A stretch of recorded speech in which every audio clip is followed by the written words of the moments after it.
Most past Western elites tended to emphasize republicanism and rule of law as a way to preempt populism in the practice of democracy.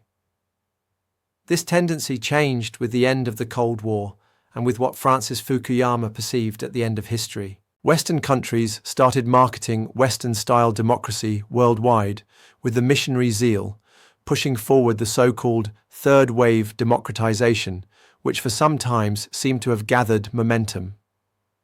China rejects categorically the Western political model, and today China is rising fast on an unprecedented scale in human history. There are 3 genetic defects in the Western political model. 1. Rational human being assumption.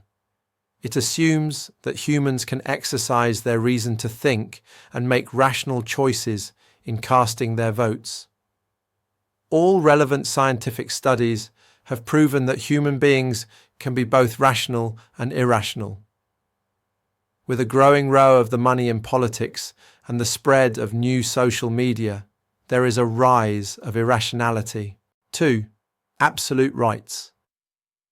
There are numerous overinflated individual rights, coupled with a decline in individual responsibilities.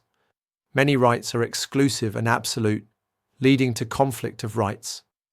The conflict causes a heavy toll to the coherence of society and to the normal functioning of the state. 3. Omnipotent procedures. In practice of Western democracy, procedures are viewed as sacred and omnipotent.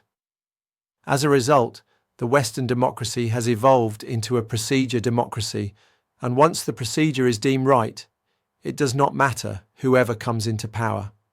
Stein-Ringen, Oxford scholar, explored this dilemma facing the American political system in his book, Nation of Devils.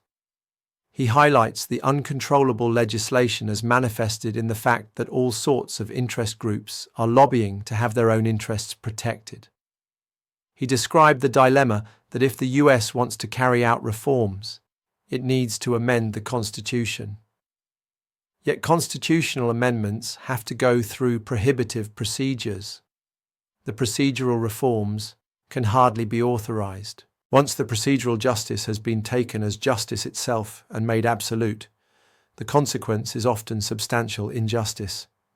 After a crisis of more than 500 days without a central government, many Belgian intellectuals published a manifesto in November 2011 vehemently criticizing the failure of the Western democracy to keep pace with the changing times.